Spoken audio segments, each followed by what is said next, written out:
O programa Rafael Abude, Violência Zero, a hora do basta, traz para você hoje um caso muito interessante de família. Muita gente não imagina como pode ser decisivo um problema de família na consequência de violência, que ainda não está documentada, não figura ainda nos modos de violência, mas que representa uma realidade para milhares, milhões de pessoas. E você que está assistindo, fala para demais pessoas que tem solução. Estou recebendo a empresária Isabel Cristina, que traz para nós um caso real e recente acontecido com ela. Muito prazer de receber. Rafael, prazer estar novamente com vocês. Prazer. Então, Rafael, há 5 anos atrás eu recebi uma oficial de justiça no local onde eu trabalhava. E no mesmo dia eu procurei um advogado. O advogado virou para mim e falou: não se preocupe, porque esse processo está no nome do pai dos seus filhos. Eu fiquei tranquila, não procurei. E depois de algum tempo veio uma oficial com o papel, com intimação. O juiz tinha dado causa ganha para quem me processou. Sim. Eu entrei em desespero, porque caramba, né?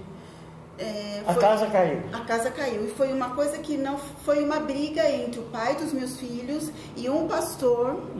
E de danos morais, o pastor entrou e ele pediu tanto. Na hora eu entrei com o advogado começou a pegar um monte de provas e nada do juiz aceitar. Até que o advogado chama a doutora Célia de Andrade, lá de Campinas. Ela chegou para mim e falou assim: você teve algum namorado? Eu falei sim.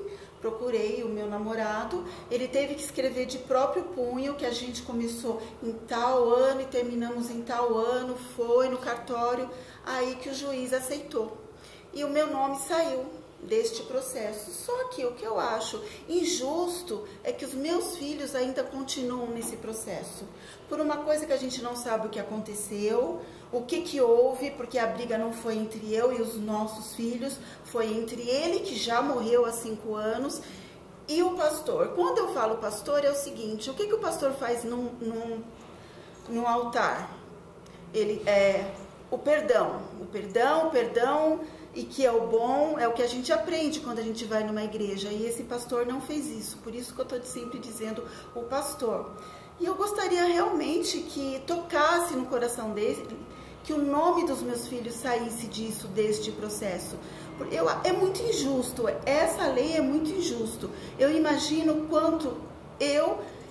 quantas pessoas não passam por isso. Eu já conheci uma pessoa em Ribeirão que ela teve um CA. CA é um câncer.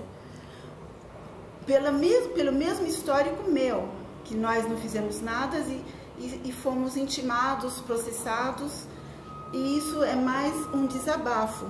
Se alguém puder ajudar, alguém ouvir, se essa matéria, essa entrevista for até a esse pastor, que toque no coração dele, que eu gostaria que os meus filhos saíssem dessa. E como você gostaria que isso acontecesse? Sinceramente, eu gostaria que ele me procurasse pessoalmente e conversasse comigo. Eu até sei aonde ele está. Eu gostaria de conversar com ele. E com base em que seus filhos foram envolvidos? Porque é filho do... Por causa daquela parte da lei que fala que obriga a ser os herdeiros e sucessores. Isso. O que é injusto, né? Porque danos morais do quê? Eu queria entender o que eu fiz, o que os meus filhos fez. Foram uma briga entre os dois. E assim, pessoal, quem estiver me assistindo, o pai dos meus filhos estava com câncer. Ele estava em cima de uma cama. Se vocês vissem ele estava puro osso. Mesmo assim, esse chamado pastor não se comoveu. Ele quer ganhar de qualquer jeito um dinheiro fácil. O que nós temos a ver com isso, Rafael? E que orientação o seu advogado deu? Olha, meu advogado está numa luta constante. Eu não conversei mais com ela sobre isso. A única coisa que ela falou a última vez que nós conversamos: Belinha, confia em mim, confia em mim. Eu tenho um filho falecido e eles estão até lutando com o processo para tirar o meu filho desta herança, porque a parte do meu filho que faleceu cabe a mim. Eles estão lutando, até isso eles estão tentando tirar de nós, entendeu?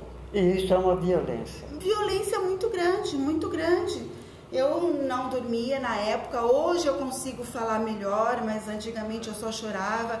Fiquei doente, tive que tomar medicação, até na época falaram para mim: você pode entrar com processo com isso, porque mexeu com o meu psicológico, com o meu físico. Claro.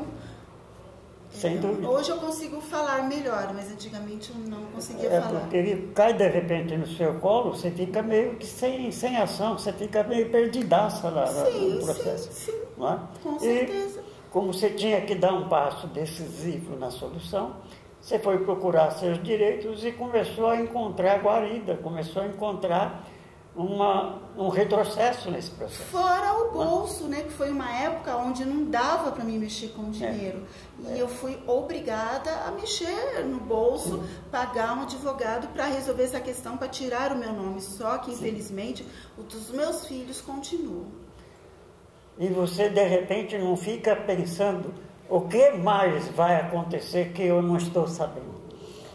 Fica plantado. Isso daí gera uma opressão, isso aí gera uma pressão psicológica constante. Demais, assim, e você tem direito. Comigo, agora no momento eu me preocupo mais com os meus filhos que a gente teve.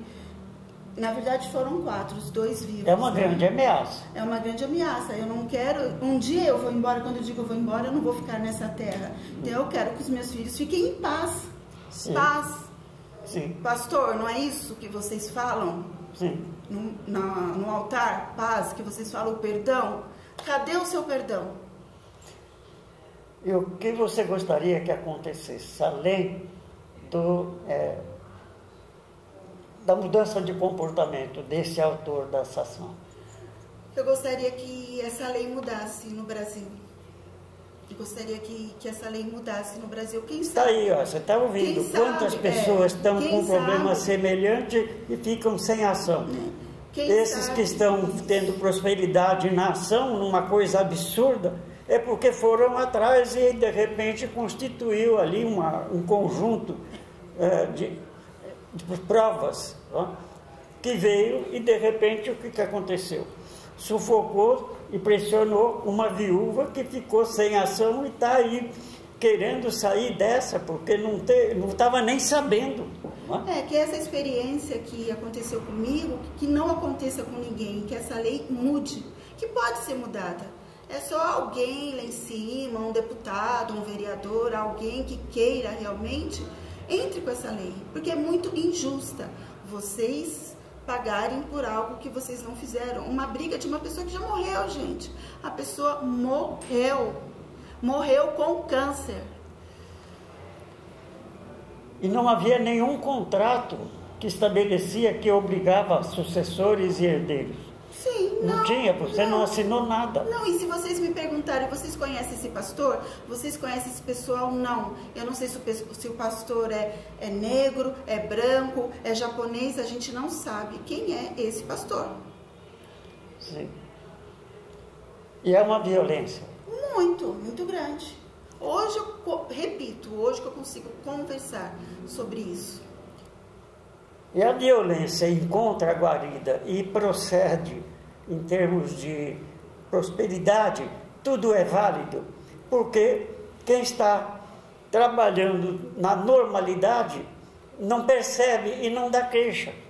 Quanta gente está sofrendo pressão e opressão e não dá queixa, e não vai atrás dos direitos, e o direito só se mobiliza quando alguém dá o passo decisivo. Ele não protege o que dorme, ele protege o que busca os seus direitos. Aí eu te pergunto, Rafael, a gente até, quem é leigo nesse assunto vai procurar que direito? Vai procurar aonde?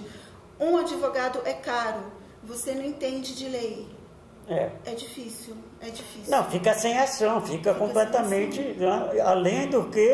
Aí vai procurar o advogado, aquele advogado que você não paga, que até esqueci o nome, que tem uma perto onde eu moro. Aí o advogado vê que você tem conta não sei aonde, aí fala, você pode pagar um advogado. Pequenas causas que falam, né? Vai procurar as pequenas causas, o nome é pequenas causas mesmo, porque olha, nada acontece. Então, enquanto isso está pesando na tua cabeça, o teu dia a dia de empresário fica completamente prejudicado. E isso não tem direito nenhum. Isso, na época, me prejudicou e muito. Eu não conseguia trabalhar, não conseguia atender. Eu uma vez tive numa empresa que eu estava dirigindo, um funcionário que não queria ser registrado porque ele trabalhava numa multinacional e lá ele fazia um trabalho de nível inferior e recebia um salário inferior. E ele não queria ser registrado para não prejudicar a carteira. E eu aceitei, porque ele estava numa situação difícil e precisava de ajuda.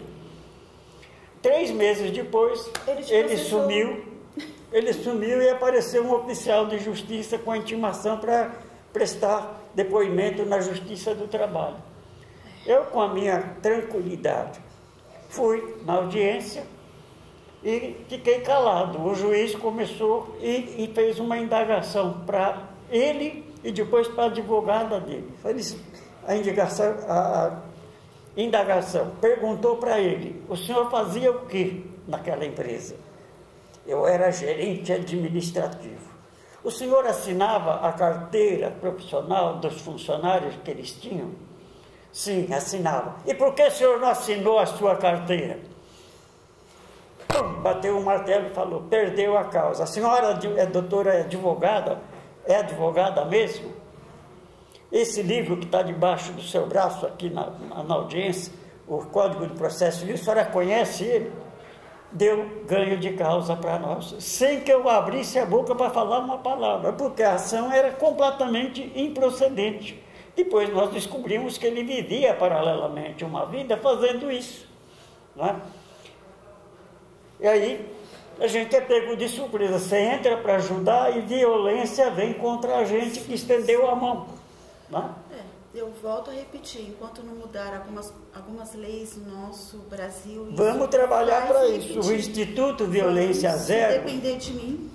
O Instituto Violência Zero está em franco desenvolvimento justamente por causa disso, das pessoas que estão sendo vítimas e não têm por onde buscar socorro.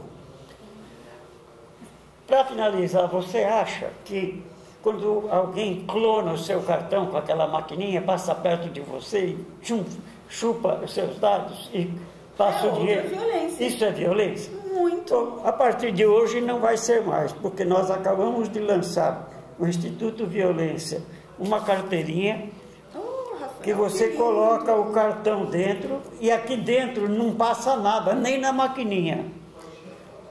Tem aqui o convite para você marcar sua entrevista do Violência Zero, saia da toca, faça mesmo, denuncie, procure fazer como a nossa ilustre visitante, Isabel Cristina, teve coragem de vir falar. Violência Isso faz toda a diferença. Zero. Obrigado.